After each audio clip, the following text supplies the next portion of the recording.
चमत्कारी आयुर्वेदिक चूर्ण ज्याचा उल्लेख वाग्भट ऋषींनी आयुर्वेदात केलेला आहे, जे नियमित खाणाऱ्या महिला किंवा पुरुषाला इतकी ताकद येईल की तो एका मोठ्या हत्तीला त्याच्या काखेत दाबून 4 कोस सहजपणे घेऊन जाईल. घरगुती 3 वस्तूंपासून दळून कुटून बनवलेले हे चूर्ण इतकं शक्तिशाली आहे की ते घेतल्याच्या त्याच दिवसापासून शरीरामध्ये असे बदल पाहायला मिळतील की जे तुम्ही जन्मल्यापासून पाहिले नसतील. या चूर्णाची महती, याचा फॉर्म्युला, याची घेण्याची पद्धत आयुर्वेदामध्ये महर्षी वाग्भट ऋषी यांनी त्याची नोंद केलेली आहे. आयुष्यभर निरोगी राहायचं असेल, नेहमी सुखात राहायचं असेल, अंगाला कुठलाही रोग जोडून द्यायचा नसेल तर हा व्हिडिओ पूर्ण पहा. व्हिडिओमध्ये आपण वाग्भट ऋषींनी सांगितलेल्या एका विशेष चूर्णाविषयी माहिती घेतोय की जे खाता क्षणी तुमचा वातपित्त कफदोष दूर होईल, तुमचं वजन कमी होईल, कोलेस्ट्रॉल कमी होईल, अपचनाची समस्या असेल तर तीही ठीक होईल. आणि एवढं सोडा, कॅन्सर, डायबिटीज, हृदयरोगाच्या संदर्भातील सगळ्यात मोठी अडचण दूर होईल, केस गळती थांबेल, रोगप्रतिकारक क्षमता कमालीची वाढेल, डोळ्यांची जी क्षमता आहे ती प्रचंड होईल, जठराग्नी म्हणजे पचनाचा जो अग्नी आहे तो प्रज्वलित होईल, शरीरात कोणताही असलेला घाव, जी जखम किंवा आलेली सूज दूर होईल, शरीरातील विषारी पदार्थ टॉक्सिन्स हे एका झटक्यात बाहेर निघतील, जे काय आपलं वंध्यत्व आहे म्हणजे जे पुरुष जे काय जो तुमचा स्पर्म काउंट आहे तो जबरदस्त होईल, वाढतं वय कमी होईल, त्याचबरोबर दातामध्ये मजबूती येईल, तोंड येणं हा प्रकार संपून जाईल आणि असे असंख्य आजार दूर होतील एका चूर्णामुळे. या चूर्णाला महर्षी वाग्भट अमृत तुल्य म्हणतात, म्हणजे अमृतासारखी याची तुलना करतात. आणि जे बनतं घरातल्या 3 वस्तूपासून, जे खाता क्षणी शरीरात होतात चमत्कारी बदल, आयुष्यभरात कधीही परत आजारी माणूस पडत नाही. भारतातील एक प्रसिद्ध आयुर्वेदिक डॉक्टर म्हणतात की लोक आता शिकून इतके मूर्ख झाले आहेत की भारतातील प्राचीन आयुर्वेदाचा आधार न घेता ॲलोपॅथी म्हणजेच आत्ताची आधुनिक केमिकल औषधी पद्धतीचा वापर करतात. मग ती का चुकीची आहे? त्यांच्या म्हणण्यानुसार बीपी, शुगर, कोलेस्ट्रॉल, थायरॉइड असे कोणते आजार झाले की आपण ॲलोपॅथीचा वापर करतो, त्याच्या गोळ्या औषधं घेतो.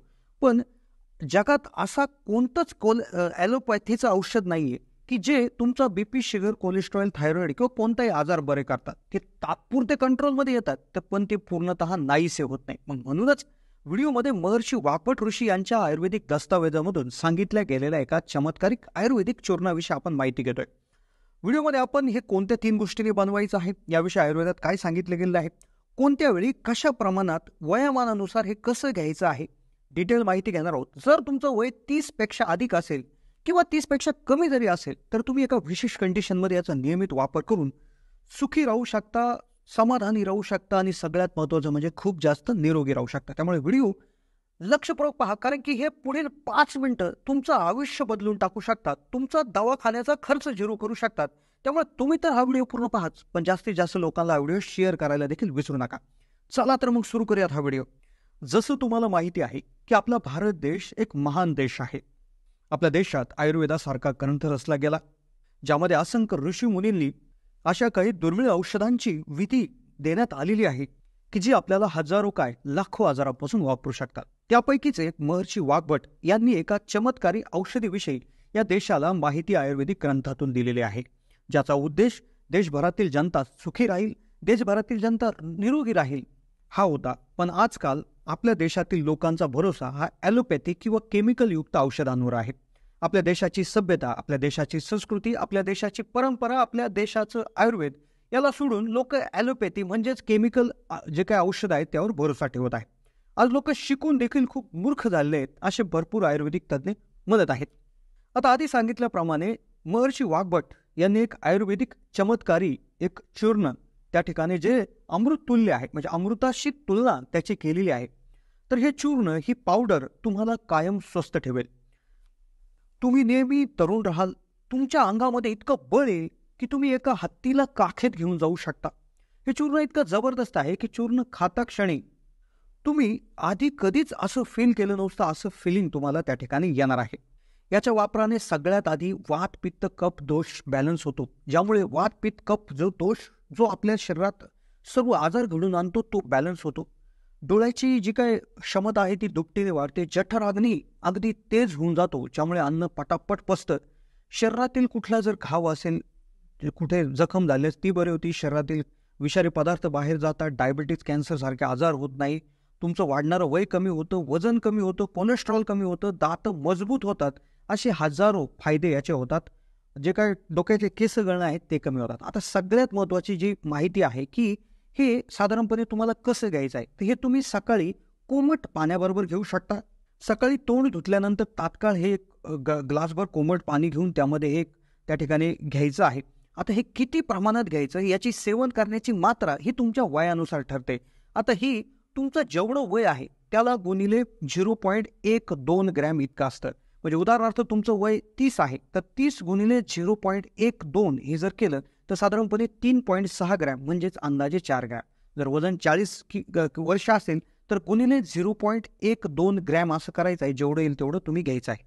तुम्ही मोजून घेऊ शकता किंवा आपला जो चमचा आहे तो 4 ते 5 ग्रॅमचा असतो, त्यानुसार तुम्ही घेऊ शकता. आता कधीपर्यंत घ्यायचं आहे, आता हे तुम्हाला जवळपास तुम्ही 3 महिने घेऊ शकता किंवा तुम्हाला आयुष्यभर सुखी राहायचं असेल तर तुम्ही हे 12 वर्ष घेऊ शकता. आता 12 वर्ष म्हणल्यावर तुम्ही कदाचित हसाल, पण वाघभटांनी सांगितल्यानुसार पहिल्या वर्षी तुमची सुस्ती जाईल, दुसऱ्या वर्षी घेतल्यानंतर तुमचं जे डोळ्यांची जी काय क्रिया आहे ती जबरदस्त होईल, तिसऱ्या वर्षी तोंडावर, चौथ्या वर्षी तोंडावर तेज येईल, 5व्या वर्षी तुमची बुद्धी शार्प होईल, जवळपास 6व्या वर्षी तुमचं जो शरीर आहे ते बलवान होईल, 7व्या वर्षी तुमचे जे काय केस आहेत तर ते पांढरे होतात, ते काळे होतील, 8व्या वर्षी तुम्ही जर वृद्ध होत असाल तर तुम्ही तरुण होताल, जवळपास 8व्या वर्षी तुम्ही चतुर व्हाल, 10व्या वर्षी तुमच्या तोंडामध्ये सरस्वती विराज करेल, सरस्वती बोलेल, आणि जो 11व्या आणि 12व्या वर्षी पर्यंत याला खात राहील तर त्याचा प्रत्येक बोललेला शब्द हा खरा होईल.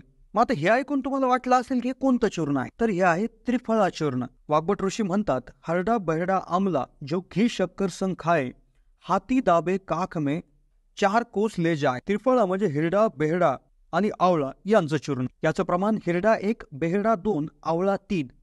म्हणजे हिरडा 100 ग्रॅम घेतला तर बेहडा 200 ग्रॅम आणि आवळा 300 ग्रॅम. तिन्हीची पावडर एकत्र कुटून तुम्ही या प्रमाणात ठेवू शकता. याला ऋतूच्या हिशोबाने घ्यायचं. मार्च ते मे या महिन्यामध्ये तुम्ही याच्यामध्ये मध टाकून घ्या. मे ते जुलै पर्यंत तुम्ही गुळाच्या 1/6 भागामध्ये हे घ्या.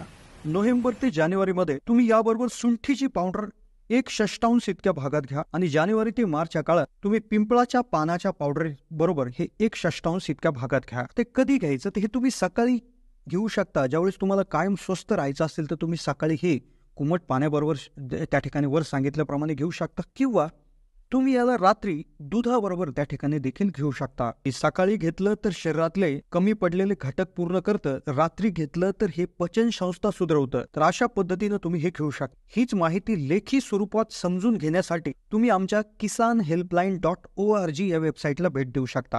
यासाठी तुम्ही गुगलवर जाऊन kisanhelpline.org हे सर्च करायचं आहे. तिथे तुम्हाला हे लिखित लेख मिळेल आणि तो व्यवस्थित वाचून तुम्ही त्याप्रमाणे कृती करू शकता. कसा वाटला व्हिडिओ कमेंटच्या माध्यमातून कळवा. चॅनलला नवीन असाल तर जरूर सबस्क्राईब करा.